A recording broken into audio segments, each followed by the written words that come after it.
वाहिगुरु जी का खालसा वाहिगुरु जी की फतेह। परम सन्मानयोग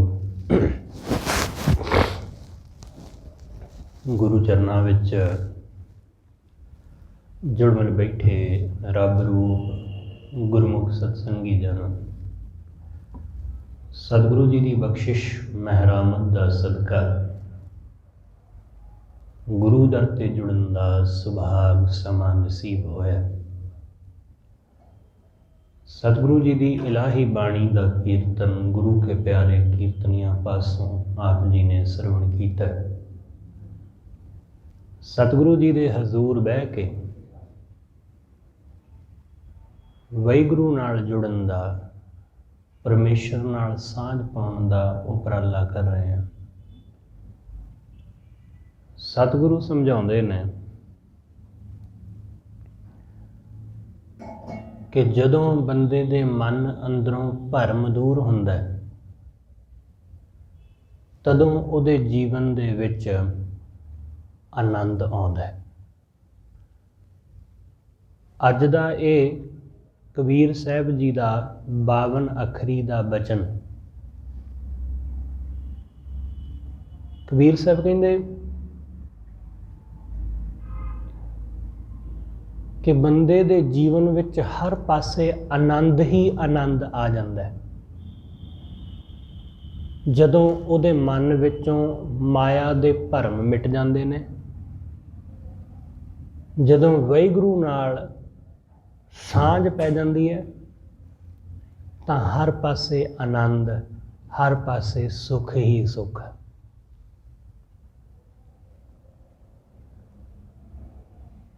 कबीर साहब 10वीं थित दे राही ये उपदेश दिंदे ने। कबीर साहब कहंदे 10वीं 10 दिश होए आनंद, कि 10 दिशावां दे विच आनंद, भाव हर पासे वो बंदा जिथे भी जावे, किते भी कोई भी जगह होवे, उहदे जीवन विच आनंद ही आनंद है, उहदे जीवन विच सुकून ही सुकून है, सुख ही सुख है। सुख की खातर ते असीं 10 दिशावां विच भटकदे हां, सुख की खातर पिंड छड्ड के शहर आ गए हैं, सुख की खातर शहर छड्ड के कनेडा अमरीका चले जाते हैं, सुख की खातर ही ते दौड़ भज करते फिरते हैं, सुख की खातर ही छोटे घर नूं छड्ड के वड्डा खरीद लेंदे हैं, सुख की खातर ही ते सुख सहूलतां दे मगर भजदे हैं, पैसे मगर भजदे हैं, सिर्फ सुख की खातर। इसलिए साडी जिन्नी भी जीवन की दौड़ है ना, वो सब सुख दे लई है, वो सिर्फ सुख ले, कि सुख मिले, आनंद मिले, बस यही साडे जीवन की दौड़ है। पर आनंद सुख फिर भी कितों लभदा नहीं।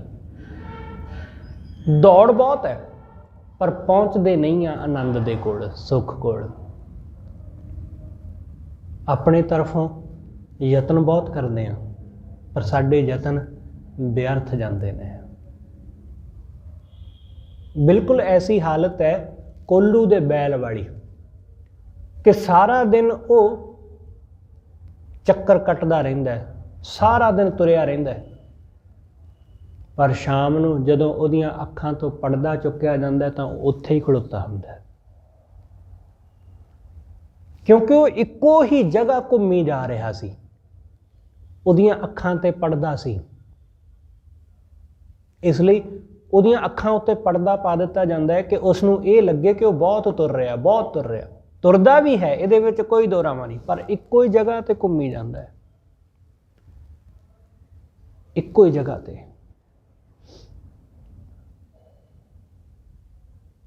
ਉਸੇ ਜਗ੍ਹਾ ਘੁੰਮੀ ਜਾਂਦਾ ਸਾਰਾ ਦਿਨ।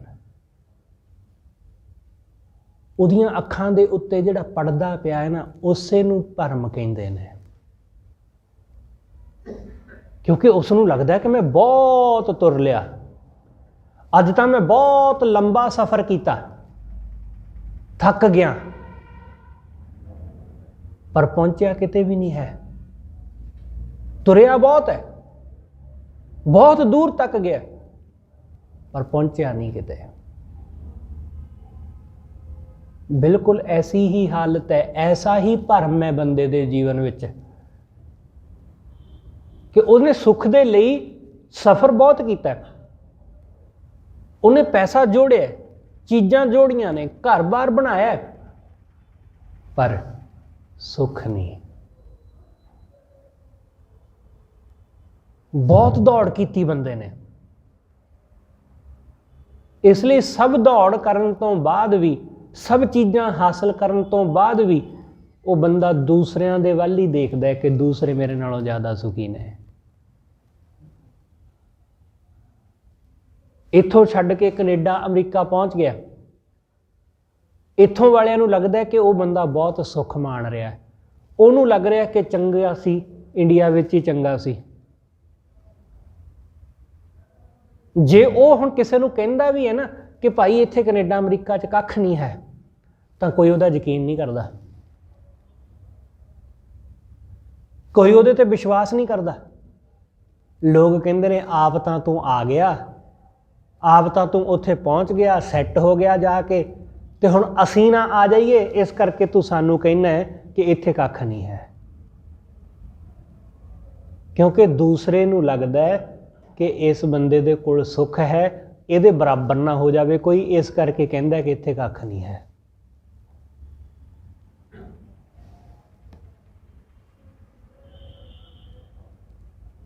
ऐसा ही है, क्योंकि हमेशा सानू दूसरे की थाली विच वध लगता है, हमेशा लगता है कि दूसरे दे कोल ज़्यादा सुख है। मैं सुनिया एक फकीर बिरती दा आदमी, उन्होंने रोज़ एक सुपना आउंदा है। पहले दिन उन्होंने सुपना आया कि जिहड़ी साडे देश की राजधानी है ना, उस राजधानी, मान लो कि दिल्ली है, कि दिल्ली दे कोल नदी वहंदी है जमुना, ते जमुना दे कंढे उत्थे एक पुल है जिहड़ा दिल्ली विच प्रवेश कराउंदा है, ते उस जमुना दे किनारे एक दरख्त लगा होया है, उस दरख्त दियां जड़ां दे कोल खजाना दबिया होया है। उन्होंने यह सुपना एक बारी आया, पहले दिन जिदन आया उसनूं लग्या सुपना है। असीं भी सुपना समझ के जदों कोई ऐसी इग्नोर कर देने कि सुपना छड्डो, पर दूसरे दिन उही सुपना फिर आया। हुण जदों एक सुपना किसी बंदे नूं दूसरी बारी रिपीट होवे ना, तो फिर उसनूं लगदा है कि कोई ना कोई गल तां विच जरूर है। पर हुण दिल्ली दूर बहुत है, किहड़ा जावे उत्थे, छड्ड दिता कि छड्ड कुछ नहीं, एवें ही है, मन दा भरम है। तीसरे दिन सुपना फिर उही आ गया। जदों 3-4 बारी इस तरह लगातार ये सुपना आ रहा है, तो वो बड़ा हैरान होया कि क्यों ना जाके देखिए, देखण विच की जांदा है। पर फिर सोचा कि नहीं, घर की कह के जावांगे कि की करन चले हैं दिल्ली। पुराने वेलियां दी गल है, उदों किहड़ा अज वर्गे साधन सी कि सवेरे जाओगे शाम नूं मुड़ आओगे। 1-2 दिन जाण नूं लगणगे, 2 दिन आउण नूं लगणगे, फिर उत्थे भी हो सकता है थोड़ा बहुत समा लग जाए, फिर इग्नोर कर दिता। हफ्ता 10 दिन लंघे, उन्होंने उही सुपना दोबारा फिर आ गया। हुण जदों एक सुपना बार बार आ रहा है, हुण उन्होंने भरोसा हो गया कि जरूर उत्थे कुछ ना कुछ है, कोई ना कोई खजाना उत्थे जरूर दबिया। उसने किसी तरह हुण मन पक्का कर लिया कि जाके ही रहना है। वो तुर पिया दिल्ली नूं, जा पहुंचा जमुना। पर हुण देखदा है उत्थे कि उस जगह जमुना दे कंढे एक सिपाही खड़ोता है। सिपाही खड़ोता है वो पुल दे लागे, ते उहदे नाल ही वो दरख्त है। जिस दरख्त हुण देखिया जदों तो बड़ा हैरान होया कि सचमुच ये तां है कि पुल भी है लक्कड़ दा, ते उहदे नाल एक दरख्त भी है, जमुना दा कंढा है। पर आ जिहड़ी तीसरी गल है, सुपने विच आ सिपाही नहीं दिसिया, ये ठीक नहीं है। क्योंकि बाकी सारियां गल्लां तो ठीक ने, सुपने विच सिपाही तां दिसिया नहीं। हुण वो उड़ीकदा कि सिपाही जावे तां मैं देखां, पर हुण सिपाही जावे किवें? क्योंकि वो तो पुल ते है खड़ोता, उहदी ते ड्यूटी उत्थे है। वो जावे तां दूसरा आ जावे। हुण उहदी मुश्किल, उहदी दुविधा नूं तुसीं जाण सकदे हो कि उहदे ते की बीती होवेगी। कि बाकी सब गल्लां ठीक ने, इहदा मतलब खजाना भी जरूर होवेगा। उन्हें कहा कि चलो कोई नहीं, अज नहीं, अज इत्थे किते रुक जाने आ, कल नूं फिर आवांगे। दूसरे दिन फिर आया तो उही सिपाही उत्थे फिर खड़ोता है। वो सिपाही इधर उधर टहलदा है।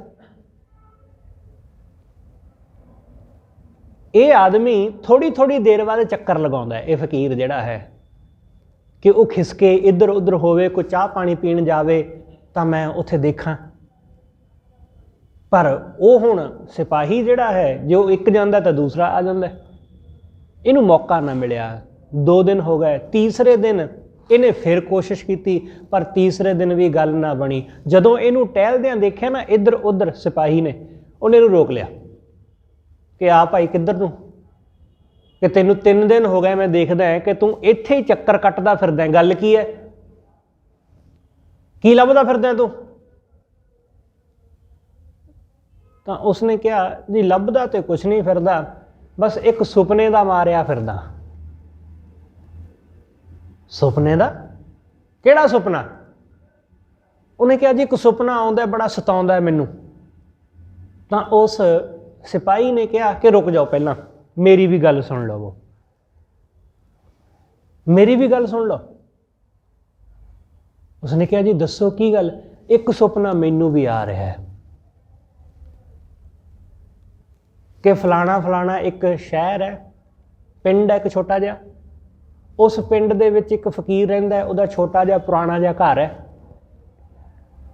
ते वो फकीर जिस जगह अपना मंजा डाह के सौंदा है ना, उहदे हेठा खजाना दबिया होया है। मैनू ये सुपना कई दिनों तो आ रहा है, मेरी हिम्मत नहीं पैंदी कि मैं उस पासे नूं जावां। जदों इस फकीर ने सुनिया कि ये निशानियां तो सारियां मेरियां ने, उन्हें कहा जी इहो जिहा वो बंदा है, इहो जिहा उहदा घर है, इहो जिहा उहदा इलाका है, फलाना उहदा पिंड है, मैनूं रोज़ सुपना आउंदा है कि उहदे मंजे थल्ले खजाना दबिया, पर उहनूं पता नहीं। मैं चाहुंदा वां कि जाके उस खजाने नूं कढ लवां, पर मेरी हिम्मत नहीं पैंदी। कि जदों उन्हें ये सुनिया कि ये तो मेरियां निशानियां ने, ये तो मेरी गल करदा है, तो सिपाही कहंदा हाँ भाई तूं दस अपना सुपना। उन्हें कहा जी किहड़े सुपने? सुपने तो झूठ हुंदे ने, सुपने भी भला सच हुंदे ने कदी? वो भज्जा अपने पिंड नूं, वो दौड़िया, जदों आया अपने घर आया, अपना मंजा जिथे डाउंदा सी उस थां नूं चैक कीता, उहनूं पुट्टिया, तो सचमुच उत्थों खजाना निकल आया। असीं लोग दूसरिਆਂ ਦੇ ਵੱਲ ਤੱਕਦੇ ਹਾਂ, दूसरे ਸਾਡੇ ਵੱਲ ਤੱਕਦੇ ਨੇ कि ਉਹਨਾਂ ਦੇ ਘਰ ਖਜ਼ਾਨਾ है। ਅਸੀਂ ਗੁਆਂਢੀ ਦੇ ਘਰ ਵੱਲ ਨੂੰ ਦੇਖ ਰਹੇ ਹਾਂ, ਗੁਆਂਢੀ ਸਾਡੇ ਵੱਲ ਨੂੰ ਦੇਖ ਰਿਹਾ ਹੈ, ਉਹ ਕਹਿੰਦਾ ਇਹਨਾਂ ਕੋਲ ਬਹੁਤ ਸੁੱਖ ਨੇ, ਅਸੀਂ ਕਹਿੰਦੇ ਹਾਂ ਉਹਦੇ ਕੋਲ ਬਹੁਤ ਸੁੱਖ ਹੈ। ਅਸੀਂ ਇੱਕ ਦੂਸਰੇ ਦੇ ਖਜ਼ਾਨੇ ਦੇਖਦੇ ਫਿਰਦੇ ਹਾਂ, ਆਪਣਾ ਸਾਨੂੰ ਦਿਸਦਾ ਹੀ ਨਹੀਂ। ਕੈਨੇਡਾ ਅਮਰੀਕਾ ਬੈਠਾ ਉਹ ਕਹਿੰਦਾ ਜੀ ਇੰਡੀਆ ਵਿੱਚ ਬੜਾ ਸੁੱਖ ਹੈ, ਇੰਡੀਆ ਵਾਲਾ ਕਹਿੰਦਾ ਜੀ ਕੈਨੇਡਾ ਅਮਰੀਕਾ 'ਚ ਬੜਾ ਸੁੱਖ ਹੈ। ਪਿੰਡ ਵਾਲਾ ਸ਼ਹਿਰ ਨੂੰ ਕਹਿ ਰਿਹਾ ਤੇ ਸ਼ਹਿਰ ਵਾਲਾ ਪਿੰਡ ਨੂੰ ਕਹਿ ਰਿਹਾ। ਪਹਾੜਾਂ ਵਿੱਚ ਰਹਿਣ ਵਾਲਾ ਕਹਿੰਦਾ ਮੈਦਾਨੀ ਇਲਾਕੇ 'ਚ ਬੜਾ ਸੁੱਖ ਹੈ, ਮੈਦਾਨੀ ਇਲਾਕੇ ਵਿੱਚ ਕਹਿਣ ਵਾਲਾ ਕਹਿੰਦਾ ਜੀ ਪਹਾੜਾਂ 'ਚ ਬੜਾ ਸੁੱਖ ਹੈ, ਉੱਥੇ ਤਾਂ ਜੀ ਨਜ਼ਾਰਾ ਹੀ ਬੜਾ ਹੈ।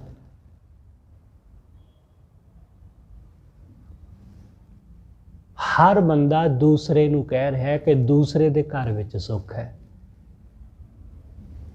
ਦੂਸਰੇ ਦੇ ਘਰ ਵਿੱਚ ਆਨੰਦ ਹੈ, ਆਪਣੇ ਘਰ ਵਿੱਚ ਨਹੀਂ। ਇੱਕ ਛੋਟੀ ਜਿਹੀ ਗੱਲ ਮੈਨੂੰ ਹੋਰ ਯਾਦ ਆ ਗਈ। ਚੰਦੂ ਨੇ ਇੱਕ ਘਰ ਖਰੀਦਿਆ ਹੋਇਆ ਸੀ ਨਦੀ ਦੇ ਕੰਢੇ, ਬੜਾ ਸੋਹਣਾ ਘਰ ਸੀ ਉਹਦਾ। ਉਹਨੇ ਪ੍ਰੋਪਰਟੀ ਡੀਲਰ ਨੂੰ ਕਿਹਾ ਕਿ ਭਾਈ ਮੈਂ ਆਪਣਾ ਘਰ ਵੇਚਣਾ। ਪ੍ਰੋਪਰਟੀ ਡੀਲਰ ਨੇ ਕਿਹਾ ਜੀ ਵੇਚ ਦਿੰਦੇ ਹਾਂ, ਸਾਡਾ ਤਾਂ ਕੰਮ ਹੀ ਇਹ ਹੈ, ਵੇਚ ਦਿੰਦੇ ਤੁਹਾਡੀ ਪ੍ਰੋਪਰਟੀ, ਦੱਸੋ। ਉਹਨੇ ਕਿਹਾ ਜੀ ਵੇਚ ਦਿਓ, ਮੈਂ ਹੋਰ ਕਿਤੇ ਘਰ ਲੈਣਾ ਹੈ।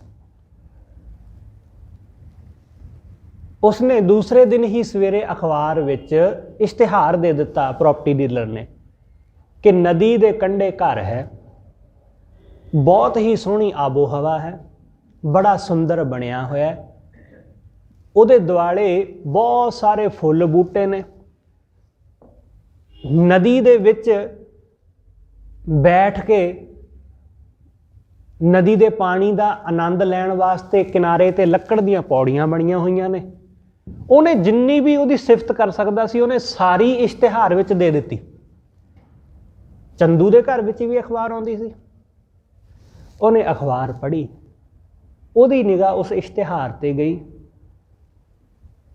ਉਸਨੇ ਪੜ੍ਹਿਆ ਕਿ ਬਹੁਤ ਪਿਆਰੀ ਜਗ੍ਹਾ, ਬੜਾ ਸੁੰਦਰ ਘਰ ਬਣਿਆ, ਨਦੀ ਦੇ ਕੰਢੇ ਹੈ, ਆਲੇ ਦੁਆਲੇ ਬਹੁਤ ਤਰ੍ਹਾਂ ਦੇ ਰੰਗ ਬਿਰੰਗੇ ਫੁੱਲ ਨੇ, ਬਗੀਚੇ ਨੇ,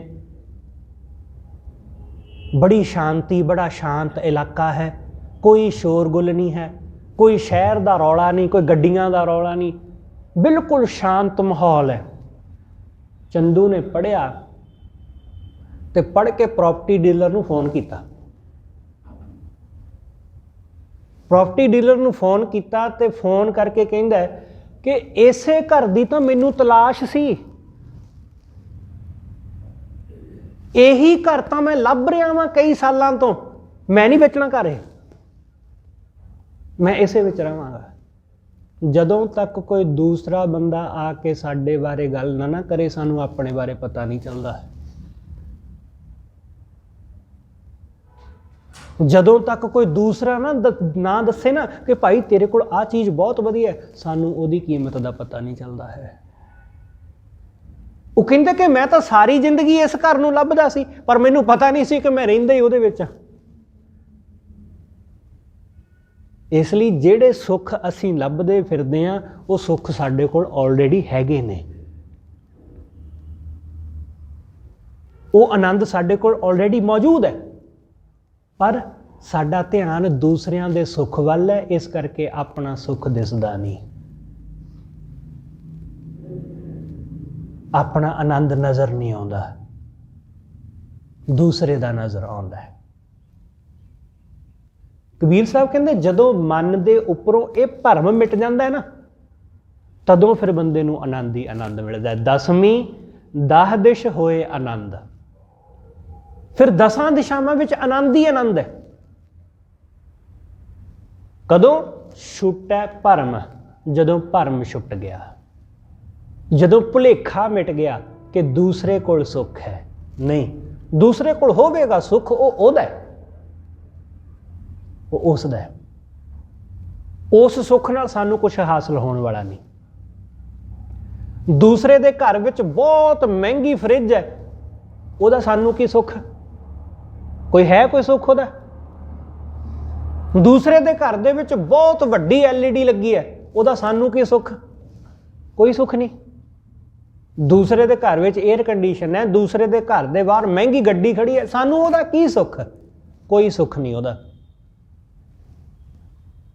ਸਾਨੂੰ ਉਸ ਚੀਜ਼ ਦਾ ਸੁੱਖ ਹੈ ਜਿਹੜੀ ਸਾਡੇ ਘਰ ਵਿੱਚ ਹੈ, ਜਿਹੜੀ ਮੇਰੇ ਘਰ ਹੈ ਉਹਦਾ ਸੁੱਖ ਹੈ। ਇਸ ਲਈ ਖਿਆਲ ਰੱਖਣਾ ਕਿ ਹਰ ਬੰਦੇ ਨੂੰ ਦੂਸਰੇ ਦੀ ਚੀਜ਼ ਵਿੱਚ ਸੁੱਖ ਦਿਸਦਾ ਹੈ। ਆਪਣੇ ਘਰ ਦੇ ਵਿੱਚ जो आनंद है वो नज़र नहीं आता। जदों ये भरम मिट जाता है ना कि दूसरे के घर में सुख है, तदों बंदे नूं सुख मिलता जे। सतगुरु कहते माधवे क्या कही है भ्रम ऐसा, जैसा मानिए होए ना तैसा, कि जो असी मानते हैं वैसा हुंदा नहीं। सानू लगता है कि दूसरे कोल सुख है, पर है नहीं, है नहीं। इसलिए सतगुरु कहते जदों भरम छुटदा है ना तदों सुख मिलता है, तो फिर गोबिंद नाल सांझ पैंदी है। छूटै भरम मिले गोबिंद, भरम तो छुटकारा मिलेगा तो गोबिंद नाल सांझ पवेगी, तो वाहिगुरू नाल सांझ पवेगी। जदों भरम तो छुटांगे, भरम नूं अपने मन विचों कढांगे। इस करके सतगुरु कहते जोत स्वरूपी तत् अनूप, वो वाहिगुरू जिहड़ा जोत स्वरूप है, जोत स्वरूप। तो सतगुरु की कहते, सतगुरु कहते तू भी जोत स्वरूप है, तू अपना मूल पछाण। मन तू जोत स्वरूप है, अपना मूल पछाण, अपना मूल पछाण कि तू उस वाहिगुरू दी अंश है, तू उस वाहिगुरू तो निकलिया होया। तुसी कदे देखो दीवे दी लो, मोमबत्ती दी लो, लकड़ां दी अग, ये हमेशा उतां नूं ही इन्हां दी लो हुंदी है, उपर नूं ही। ये कदे टेढ़ी नहीं हुंदी कि टेढ़ी हो जाए हेठां नूं हो जाए ना, ये हमेशा उपर नूं वगदी। अग दीयां लाटां हमेशा तां नूं, दीवे दी लो जां मोमबत्ती दी लो वो उपर नूं ही। क्यों? क्योंकि उन्हां दा मूल की है? उन्हां दा मूल है सूरज, अग, ते वो सूरज वल नूं ही वगदे ने। सूरज मूल है ते मोमबत्ती जां दीवे दी लो जां अग दी लो वो उहदा ही स्वरूप है, भावें छोटे रूप विच है पर है उहदा ही जोत स्वरूप। बस ऐसा ही जान लवो कि बंदा उस वाहिगुरू दी ही जोत है। बस बंदे नूं इस गल दा ज्ञान नहीं है, बंदे नूं इस गल दी समझ नहीं, सोझी नहीं है। इसलिए सतगुरु कहते जोत स्वरूपी तत् अनूप, वो तत् वाहिगुरू उस नूं जान जिहड़ा अनूप है, उपमा तो परे, उहनूं जान लै, उहनूं पहचान लै। अमल ना मल ना छा नहीं धूप, सतगुरु कहते उहनूं कोई मैल नहीं।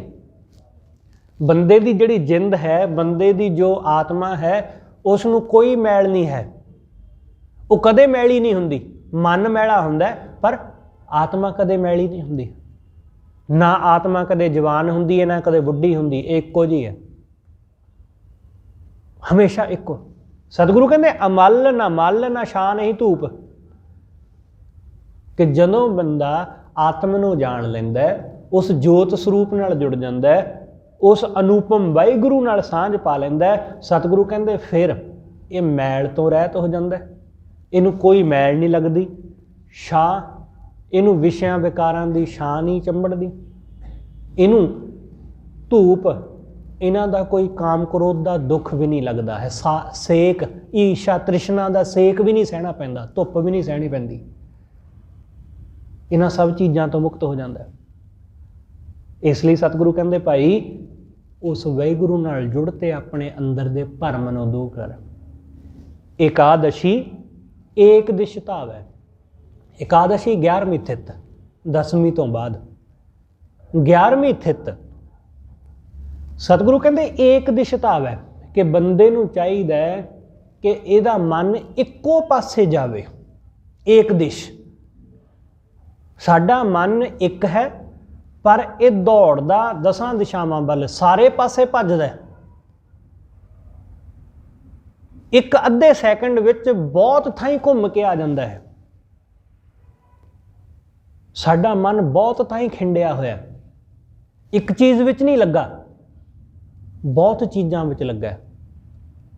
बंदा बहुत चित्तवान है, बहुत चित्तवान कि बंदे दे चित्त बहुत ने। इन्हें कदे किते चित्त लाया तो कदे किते, किते पैसे विच, कदे रूप विच, कदे काम विच, कदे क्रोध विच, कदे रुतबे विच, कदे अहुदे विच, कदे जात विच, कदे किसी होर चीज़। बड़ियां थाई बंदे ने अपने आप नूं लाया होया है। ਬੰਦੇ ਦਾ ਮਨ, ਜਿੰਨੀਆਂ ਚੀਜ਼ਾਂ ਨੇ ਨਾ ਦੁਨੀਆ ਵਿੱਚ ਓਨੇ ਹੀ ਚਿੱਤ ਨੇ ਬੰਦੇ ਦੇ, ਓਨੇ ਹੀ ਮਨ ਨੇ। ਬਹੁਤ ਚਿੱਤਵਾਨ ਹੈ ਬੰਦਾ। ਤੇ ਜਦੋਂ ਤੱਕ ਇਹ ਇੱਕ ਚਿੱਤ ਨਹੀਂ ਹੁੰਦਾ ਉਦੋਂ ਤੱਕ ਗੱਲ ਬਣਦੀ ਨਹੀਂ। ਇਸ ਲਈ ਗੁਰੂ ਸਾਹਿਬ ਨੇ ਗੁਰਬਾਣੀ ਵਿੱਚ ਬੰਦੇ ਨੂੰ ਵਾਰ-ਵਾਰ ਇੱਕ ਚਿੱਤ ਹੋ ਕੇ ਉਸ ਵਾਹਿਗੁਰੂ ਨੂੰ ਸਿਮਰਨ ਲਈ ਕਿਹਾ ਕਿ ਇਹ ਮਨ ਹਰਿ ਜੀ ਧਿਆਏ ਤੂੰ, ਇੱਕ ਮਨ ਇੱਕ ਚਿੱਤ ਪਾਏ। ਇੱਕ ਮਨ ਹੋ ਕੇ, ਇੱਕ ਚਿੱਤ ਹੋ ਕੇ, ਇੱਕ ਚਿੱਤ। ਇਸ ਲਈ ਇੱਕ ਚਿੱਤ ਹੋਣਾ। ਇਹ ਜਿਹੜਾ ਮਨ ਦਸਾਂ ਦਿਸ਼ਾਵਾਂ ਵੱਲ ਭਟਕਦਾ ਨਾ, ਇਸ ਨੂੰ ਇੱਕ ਦਿਸ਼ਾ ਤੇ, ਇੱਕ ਥਾਂ ਟਿਕਾ ਲੈਣਾ ਕਿ ਹੋਰ ਪਾਸੇ ਜਾਵੇ ਹੀ ਨਾ, ਹੋਰ ਪਾਸੇ ਦੇਖੇ ਹੀ ਨਾ, ਇੱਧਰ ਉੱਧਰ ਧਿਆਨ ਹੀ ਨਾ ਜਾਵੇ। ਇਸ ਲਈ ਆਪਣੇ ਆਪ ਤੱਕ ਸੀਮਤ, ਆਪਣੇ ਘਰ ਤੱਕ। ਵੈਸੇ ਸਾਰੀ ਦੁਨੀਆ ਆਪਣੇ ਆਪ ਤੱਕ ਹੀ ਸੀਮਤ ਰਹਿੰਦੀ ਹੈ, ਪਰ ਉਹ ਕਿਸੇ ਹੋਰ ਅਰਥ ਵਿੱਚ, ਉਹ ਕਿਸੇ ਹੋਰ ਅਰਥ ਵਿੱਚ ਆਪਣੇ ਆਪ ਤੱਕ ਸੀਮਤ ਹੈ। ਉਹ ਕਿਸੇ ਦੀ ਮਦਦ ਨਹੀਂ ਕਰਦੇ, ਆਪਣੇ ਆਪ ਤੱਕ ਸੀਮਤ ਰਹਿੰਦੇ ਨੇ। ਉਹ ਨਹੀਂ, ਇੱਥੇ ਆਪਣੇ ਆਪ ਤੱਕ ਸੀਮਤ ਰਹਿਣ ਦਾ ਮਤਲਬ ਹੈ ਕਿ ਦੂਸਰੇ ਵੱਲ ਨਹੀਂ ਤੱਕਣਾ। ਇਹ ਮਨ ਹੋਰ ਹੋਰ ਪਾਸੇ ਨਾ ਜਾਵੇ, ਇੱਕ ਥਾਂ ਟਿਕਿਆ ਰਹੇ। ਇਹ ਮਨ ਦੌੜੇ ਨਾ ਇੱਧਰ ਉੱਧਰ ਵਿਸ਼ਿਆਂ ਵਾਸ਼ਨਾਵਾਂ ਵੱਲ, ਇੱਕ ਥਾਂ ਸਥਿਰ ਹੋ ਜਾਵੇ। ਇਸ ਲਈ ਸਤਿਗੁਰੂ ਕਹਿੰਦੇ ਏਕਾਦਸ਼ੀ ਏਕ ਦਿਸ਼ ਧਾਵੈ। ਜਦੋਂ ਇਹ ਮਨ ਸਿਰਫ ਇੱਕ ਦਿਸ਼ਾ ਵੱਲ ਦੌੜੇਗਾ, ਸਿਰਫ ਵਾਹਿਗੁਰੂ ਵੱਲ, ਸਤਿਗੁਰੂ ਕਹਿੰਦੇ ਤੋ ਜੋਨੀ ਸੰਕਟ ਬੋਹਰ ਨਾ ਆਵੇ। ਤਦੋਂ ਫਿਰ ਇਹ ਦੁਬਾਰਾ ਜੰਮਣ ਮਰਨ ਦੇ ਗੇੜ ਵਿੱਚ ਨਹੀਂ ਆਉਂਦਾ, ਤਦੋਂ ਇਹ ਜੋਨੀ ਸੰਕਟ ਵਿੱਚ ਨਹੀਂ ਆਉਂਦਾ। ਜਦੋਂ ਇਹ ਉਸ ਵਾਹਿਗੁਰੂ ਨਾਲ ਜੁੜ ਜਾਂਦਾ ਹੈ, ਜਦੋਂ ਇਹ ਉਸ ਪਰਮੇਸ਼ਰ ਨਾਲ ਜੁੜ ਜਾਂਦਾ ਹੈ, ਉਹਦੇ ਨਾਲ ਜੁੜ ਕੇ ਹੀ ਜੋਨ ਸੰਕਟ ਤੋਂ ਮੁਕਤ ਹੁੰਦਾ ਹੈ, ਜਨਮ ਮਰਨ ਦੇ ਗੇੜ ਤੋਂ, ਵਿਸ਼ਿਆਂ ਵਾਸ਼ਨਾਵਾਂ ਤੋਂ। ਇਸ ਲਈ ਸਤਿਗੁਰੂ ਕਹਿੰਦੇ ਫਿਰ ਜੰਮਣ ਮਰਨਾ ਰਹਿੰਦਾ ਹੀ ਨਹੀਂ। ਜੰਮਣ ਮਰਨਾ ਮਿਟ ਗਿਆ। ਸਤਿਗੁਰੂ ਕਹਿੰਦੇ ਮਿਟ ਜਾਂਦਾ ਹੈ ਉਦੋਂ ਜਦੋਂ ਉਸ ਵਾਹਿਗੁਰੂ ਨਾਲ ਸਾਂਝ ਪੈ ਜਾਂਦੀ ਹੈ, ਜਦੋਂ ਅਸੀਂ ਇੱਕ ਦਿਸ਼ਾ ਵਾਲੇ ਪਾਸੇ ਲੱਗ ਜਾਂਦੇ ਹਾਂ, ਉਸ ਇੱਕ ਵਾਹਿਗੁਰੂ ਨਾਲ। ਤੋ ਜੋਨੀ ਸੰਕਟ ਬੋਹਰ ਨਾ ਆਵੈ, ਸੀਤਲ ਨਿਰਮਲ ਭਇਆ ਸਰੀਰਾ। ਸਤਿਗੁਰੂ ਕਹਿੰਦੇ ਫਿਰ ਇਹ ਸਰੀਰ ਨਿਰਮਲ ਹੋ ਗਿਆ, ਸੀਤਲ ਹੋ ਗਿਆ। ਸੀਤਲ, ਠੰਡਾ, ਕਿ ਇਸ ਸਰੀਰ ਅੰਦਰ ਜਿਹੜੀ ਵਿਸ਼ਿਆਂ ਦੀ ਅੱਗ ਸੀ ਨਾ, ਉਹ ਸ਼ਾਂਤ ਹੋ ਗਈ। ਇਸ ਸਰੀਰ ਅੰਦਰ ਜਿਹੜੀ ਈਰਸ਼ਾ ਦੀ ਅੱਗ ਸੀ, ਉਹ ਸ਼ਾਂਤ ਹੋ ਗਈ। ਕਾਮ ਕ੍ਰੋਧ ਦੀ ਅੱਗ, ਉਹ ਸ਼ਾਂਤ ਹੋ ਗਈ, ਠੰਡਾ ਹੋ ਗਿਆ ਸੀ, ਸੀਤਲ। ਕਿ ਜਿਹੜਾ ਤਪਿਆ ਰਹਿੰਦਾ ਸੀ ਨਾ ਨਿੱਕੀ ਨਿੱਕੀ ਗੱਲ ਦੇ ਉੱਤੇ, ਹੁਣ ਨਹੀਂ ਤਪਦਾ। ਛੋਟੀਆਂ ਛੋਟੀਆਂ ਗੱਲਾਂ ਦੇ ਉੱਤੇ ਇਹ ਸਰੀਰ ਤਪਣ ਲੱਗ ਜਾਂਦਾ ਜੀ। ਮਾਮੂਲੀ ਗੱਲਾਂ ਦੇ ਉੱਤੇ, ਜਿਨ੍ਹਾਂ ਦੇ ਉੱਤੇ ਤਪਣ ਦੀ ਜ਼ਰੂਰਤ ਵੀ ਨਹੀਂ ਹੁੰਦੀ, ਜਿਨ੍ਹਾਂ ਦੇ ਉੱਤੇ ਕ੍ਰੋਧਿਤ ਹੋਣ ਦੀ ਲੋੜ ਹੀ ਨਹੀਂ ਹੁੰਦੀ, ਬੰਦੇ ਦਾ ਮਨ ਉਹਨਾਂ ਗੱਲਾਂ ਤੇ ਵੀ ਕ੍ਰੋਧਿਤ ਹੋ ਜਾਂਦਾ ਹੈ।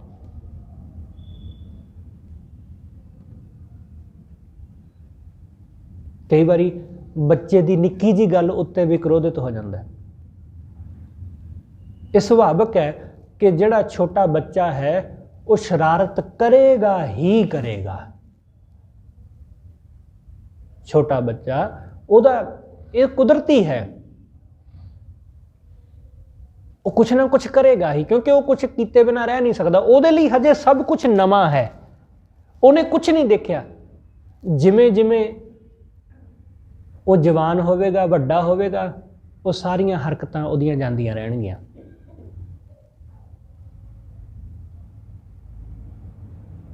ਜਿਵੇਂ ਜਿਵੇਂ ਉਹਦੀ ਕਿਉਰਿਓਸਿਟੀ ਖਤਮ ਹੁੰਦੀ ਜਾਵੇਗੀ ਨਾ, ਉਵੇਂ ਉਵੇਂ ਉਹ ਟਿਕਦਾ ਜਾਏਗਾ। ਤੇ ਅਸੀਂ ਚਾਹੁੰਦੇ ਹਾਂ ਕਿ ਬੱਚਾ ਛੇਤੀ ਤੋਂ ਛੇਤੀ ਵੱਡਾ ਹੋ ਜਾਏ। ਕਿਉਂ? ਕਿਉਂਕਿ ਛੇਤੀ ਵੱਡਾ ਹੋਏਗਾ ਤਾਂ ਉਹ ਆ ਸਾਰੇ ਝੰਜਟਾਂ ਤੋਂ ਸਾਨੂੰ ਮੁਕਤ ਕਰੇਗਾ। ਪਰ ਖਿਆਲ ਰੱਖਣਾ ਕਿ ਜਿਵੇਂ ਜਿਵੇਂ ਉਹ ਛੇਤੀ ਵੱਡਾ ਹੁੰਦਾ ਜਾਂਦਾ, ਉਵੇਂ ਉਵੇਂ ਉਹ ਮਾਂ-ਬਾਪ ਤੋਂ ਦੂਰ ਵੀ ਹੁੰਦਾ ਜਾਂਦਾ, ਉਵੇਂ ਉਵੇਂ ਦੂਰ ਹੁੰਦਾ ਜਾਂਦਾ। ਇਸ ਗੱਲ ਦਾ ਅਹਿਸਾਸ ਉਸ ਵੇਲੇ ਨਹੀਂ ਹੁੰਦਾ बहुत देर बाद जाके हुंदा है। इसलिए माँ बाप कहते हैं कि बच्चे बच्चे ही रहन तो चंगा है, क्योंकि वड्डे हुंदे छड्ड के तुर जाते हैं, फिर नहीं काबू आउंदे। इसलिए कुछ गल्लां बंदे नूं बहुत देर बाद जाके समझ आउंदियां, ते जदों समझ आउंदी है उदों देर हो चुकी हुंदी है, उदों कुछ हो नहीं सकता। इस करके कुछ चीज़ां उन्हां दे उत्ते क्रोधित होना लोड़ींदा नहीं हुंदा, उन्हां उत्ते गुस्से होना जरूरी नहीं हुंदा। इसलिए सतगुरु कहंदे बंदा निक्की निक्की गल उत्ते क्रोधित हो जाता है, छोटियां छोटियां गल्लां उत्ते ईर्षा करदा है, जिन्हां ते ईर्षा करन दी लोड़ भी नहीं उन्हां ते करदा है। ते इहो जिहा बंदा सतगुरु कहंदे वो सुख नहीं माण पांदा, वो सड़िया ही रहिंदा है हर वेले। जदों वाहिगुरू नाल सांझ पैंदी है, जदों ये मन परमेश्वर नाल जुड़दा है, जदों एक दिशा वल नूं चल पैंदा है वाहिगुरू वल नूं, सतगुरु कहंदे फिर ये शीतल हुंदा है, फिर ये शांत हो जाता है। शीतल निर्मल, ठंडा अते पवित्र, शीतलता आ जाती ते पवित्रता आ जाती है। जिमें पानी बहुत ठंडा होवे, ठंडा मतलब फ्रिज वाला नहीं, जिहड़ा अपने आप ठंडा होया होवे, अपने आप नॉर्मल टैंपरेचर ते, रूम टैंपरेचर ते जिहड़ा अपने आप ठंडा होया, जिवें आपां घड़े दा पानी कहने आ, क्योंकि फ्रिज दा पानी वो बहुता शरीर वास्ते वधिया नहीं हुंदा है, वो नुकसान करदा है। घड़े दा पानी जिहड़ा वो अपने आप ठंडा होया, वो निर्मल जल है। ऐसी शीतलता अते ਉਹਦੇ अंदर दी पवित्रता, ਉਹਦਾ शुद्धपन है, फिल्टर वाला नहीं, शुद्धता जिहड़ी अपने आप कुदरती जिहड़ी आउंदी है शुद्धता। ਉਹ सतगुरु कहंदे इस तरह ਉਹਦੇ अंदर निर्मलता अते शीतलता दे नाल ਉਹਦਾ सरीर भर जाता है। शीतल निर्मल भया शरीरा, दूर बतावत पाया नीरा। जिस परमात्मा नूं दूर दसदे सी, जिन्हों लोग कहते सन कि वाहिगुरू किते दूर वसदा है, कबीर साहब कहते वो नेड़े पा लिया, उन्होंने नेड़े जान लिया। जिन्हों लोग कहते सन कि वह किते स्वर्ग विच वसदा है, वो किते पानी विच सागर विच बैठा है, वो किते होर है, कबीर साहब कहते उन्होंने नेड़े पा लिया मैं, वो नेड़े ही दिस पिया। गुर घर ही माहे दिखाया था, गुरु ने घर विच ही दिखा दिता, घर विच ही दिस पिया, वो घर विच ही मौजूद है। बस अपने घर उत्ते ध्यान नहीं जाता बंदे दा, जिवें दूसरियां दे घर वल ध्यान जाता है ना, कि दूसरे दे घर विच सुख है, कि दूसरियां दे उत्ते वाहिगुरू दी बड़ी किरपा। ऐसा नहीं, हर बंदे ते ओदी किरपा है, बस ये है कि अपने घर उत्ते दिसदा नहीं है। सतगुरु कहते वो बंदे दे अंदर ही है, दुनिया दूर दसदी है पर वो है नेड़े। सतगुरु कहते नेड़ा है दूर ना जानियो, भाई वो वाहिगुरू बहुत नेड़े है, उन्होंने दूर ना जानियो, उन्होंने दूर ना समझो। सब किछ कर्म है बाहर ना ही, बाहर टुल है सो भरम भुलाही। गुर प्रसादी जिनी अंतर पाया, सो अंतर बाहर सुहेला जीओ। जिन्हां ने गुरु की किरपा नाल उस वाहिगुरू नूं अपने अंदरों जान लिया, सतगुरु कहंदे वो सुखी हो गया। वो बंदे सुखी होए जिन्हां ने उस नूं अपने अंदरों जानिया है। सतगुरु कहंदे वो ते नाल ही वस रहा सी, वो हमेशा तो ही नाल सी साडे, वो हमेशा तो ही नाल सी। जिस वाहिगुरू नूं बंदा बाहर लभदा फिरदा है ना, भटकदा फिरदा है, जिस दिन वो वाहिगुरू लभ पैंदा है, बंदे नूं अपने आप दे उत्ते हासा आउंदा है कि मैं मूर्ख कित्थे लभदा फिरदा सी ते वो कित्थों लभ पिया। बंदा अपने आप उत्ते हसदा है, मूर्खता दे उत्ते, अपनी मूर्खता ते, कि असीं कित्थे भटक रहे सां ते वो सानूं घरों ही मिल पिया। इसलिए सतगुरु कहंदे भाई वो वाहिगुरू नेड़े ही है, जिन्हों दुनिया दूर दसदी है, वो घर विच ही मिल पिया। सतगुरु रहमत करे ਆਪਾਂ सब उस वाहिगुरू ਨੂੰ ਆਪਣੇ ਹਿਰਦੇ ਘਰ ਵਿੱਚੋਂ ਜਾਣ ਸਕੀਏ जो ਸਾਡੇ ਅੰਦਰ ਹੀ ਵਸਦਾ ਹੈ। ਹੋਈਆਂ ਭੁੱਲਾਂ ਲਈ ਖਿਮਾ। ਅੱਜ ਦਾ ਜਿਹੜਾ ਇਹ ਦਿਨ ਹੈ ਗੁਰੂ ਗੋਬਿੰਦ ਸਿੰਘ ਸਾਹਿਬ ਮਹਾਰਾਜ ਜੀ ਦੇ ਲਖਤੇ ਜ਼ਿਗਰ ਸਾਹਿਬਜ਼ਾਦਾ ਜੋਰਾਵਰ ਸਿੰਘ ਉਹਨਾਂ ਦਾ ਅੱਜ ਜਨਮ ਦਿਹਾੜਾ ਹੈ।